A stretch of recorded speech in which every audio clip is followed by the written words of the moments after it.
નમસ્કાર, હું છું જોગલ નાથા અને મારી સાથે છે સાગર જોશી. અમે બંને મિત્રો આજે હવામાનના સમાચારની વાત કરશું કે આ આવનાર દિવસમાં ચોમાસું કેવું રહેશે. આમ તો અત્યારે જુલાઈના એન્ડિંગ દિવસો ચાલી રહ્યા છે અને આ જુલાઈના એન્ડિંગમાં જેમ જેમ દિવસો જતા જાય છે એમ ઓગસ્ટ આવતી જાય છે અને વરસાદની ખેંચ પણ અમુક જગ્યાએ વર્તાય છે અને અમુક જગ્યાએ વધારે પણ વરસાદ પડી રહ્યો છે.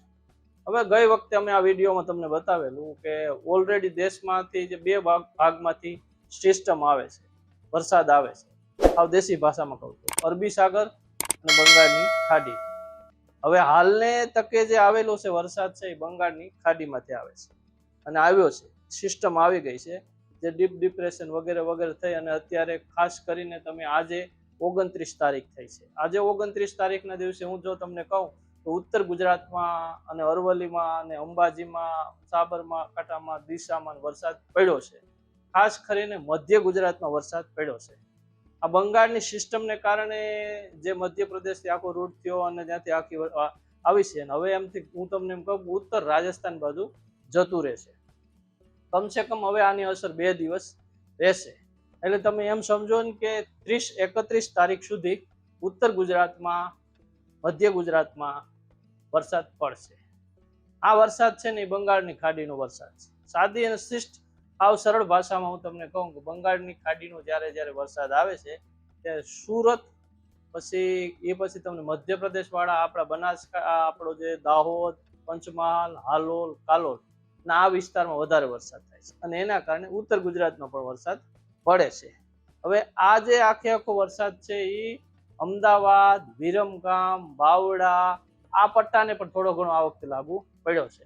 એટલે તમે જોજો આ વખતે જે ઉત્તર ગુજરાતમાં વરસાદ પડ્યો એ બાવડામાં પડ્યો, વિરમગામમાં પડ્યો, સુરેન્દ્રનગરના અમુક વિસ્તારમાં પડ્યો અને છેઠ કચ્છના ટસોટસ સુધી થયો છે. આમ બનાસ સાબરકાંઠામાં તો વરસાદ છે જ. હવે ઉત્તરે જે આ આખી સિસ્ટમ છે, બંગાળની સિસ્ટમ જ્યારે જતી રહેશે તે પછી ગુજરાતમાં માન લો કે 30-31 તારીખ પછી 31 અથવા 2 તારીખ પછી ક્યાંય ઝાપટા જવરલે અથવા ભાગ્ય જોગે પડે તો કહેવાય.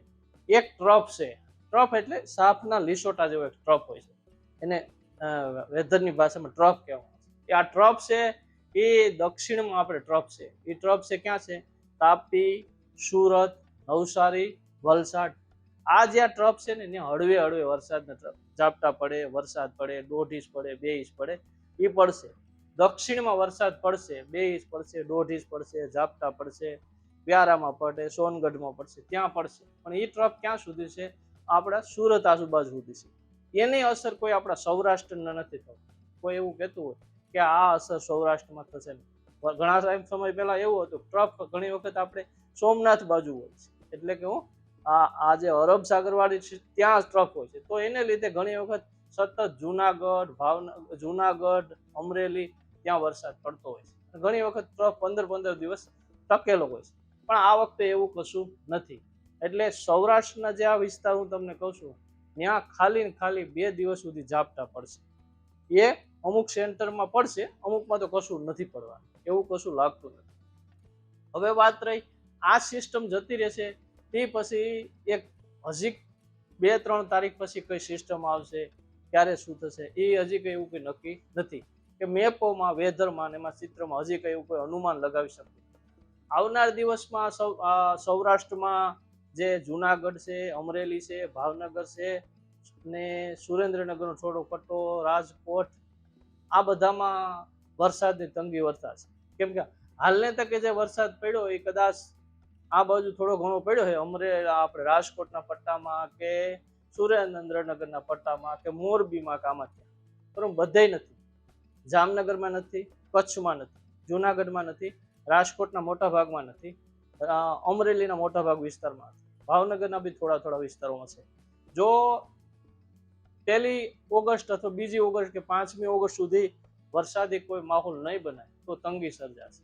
આ એવું કહેવાય છે કે 15 તારીખ પછી જે સોમનાથ વાળો સિસ્ટમ છે, અરબ સાગર છે, એ સક્રિય થશે અને એને લીધે વરસાદ આવશે. તો અમુક વચ્ચે 5-10 દિવસનું ગેપ પડશે. હાલને તકે ઘણા બધા જે ચિત્રો અને વાદળો કહે છે કે સૌરાષ્ટ્રમાં છે, પણ સૌરાષ્ટ્રમાં મોટાભાગના વિસ્તારોમાં હાલને તકે કોઈ વરસાદી માહોલ નથી. સવાર સાંજ કદાચ કોણ જાણે 2-5 ઝાપટા પછડીવા પડતા હોય તો, બાકી કશું નથી. અમુક આ બોટાદ વાળામાં હમણાં પડ્યા છે, બાકી બીજે ક્યાંય નથી. તમે સૌરાષ્ટ્રના અમદાવાદના જે બોર્ડરના પટ્ટાને છોડી દો, તે પછી ક્યાંય જગ્યાએ વરસાદ નથી.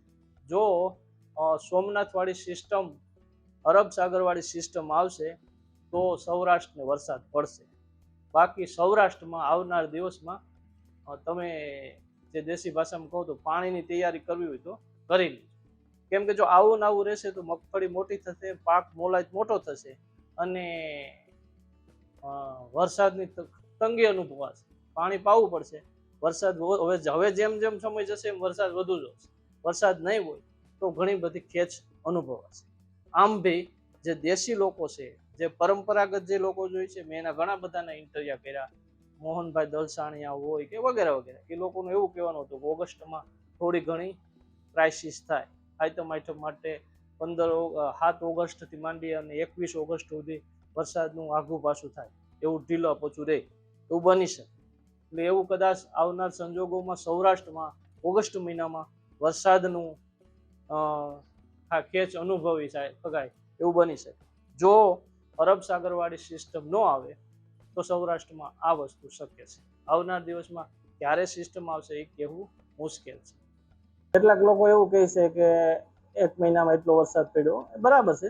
તમે દસ્તાવેજીકરણ કરતા હોય તો 60% મહિનામાં વરસાદ પડ્યો, 62% પડ્યો, 59% એવું બતાવી શકો. સરકાર એવું પેપરમાં કે એવું ચાલતું હશે, પરંતુ ખેડૂતને તો કટકે વરસાદ પડે તો જ એમાં એની ભલાઈ થાય. 1 મહિનામાં 60% વરસાદ પડી જાય તો એનું કોઈ ભલું થવાનું નથી. કેમ કે હજી ઘણી બધી મંજિલ કાપવાની હોય છે. ખાલી શહેરીકરણોના આંકડાઓમાં તમે જોવો તો બધાને એમ થતું હોય કે ઓહો એટલો વરસાદ થઈ ગયો, ખેડૂતનો ઉધાર થઈ ગયો, પણ એમાં ખેડૂતોનો કોઈ ઉધાર થતો નથી. ખેડૂતોને હંમેશાને માટે કટકે જરૂરિયાત મુજબ વરસાદ પડે તો જ સારો પાક થાય છે અને તો જ એને કંઈક મળતર મળે છે. બાકી તો ઉલટાનું 1-2 મહિના કે 15 દિવસ 10 દિવસમાં આખો સિઝનનો બધો વરસાદ પડી જાય તો પૂર અને હોનારત પણ સર્જાય છે. બીજી વાત, અમારી એક યુટ્યુબ ચેનલ છે આ પોઝિટિવ વાત કરીને. અમે ગુજરાતમાં જ્યાં જ્યાં સફળ ખેડૂતો રહેશે એ ખેડૂતોને પહોંચી અમે ખેડૂતોના ઘર સુધી જઈ એમની વાત તમારા સુધી પહોંચાડવાનો પ્રયત્ન કર્યો છે.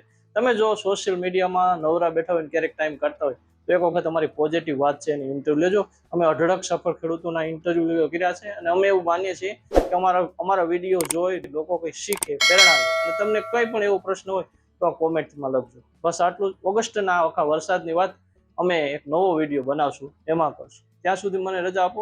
જય જય ગરવી ગુજરાત.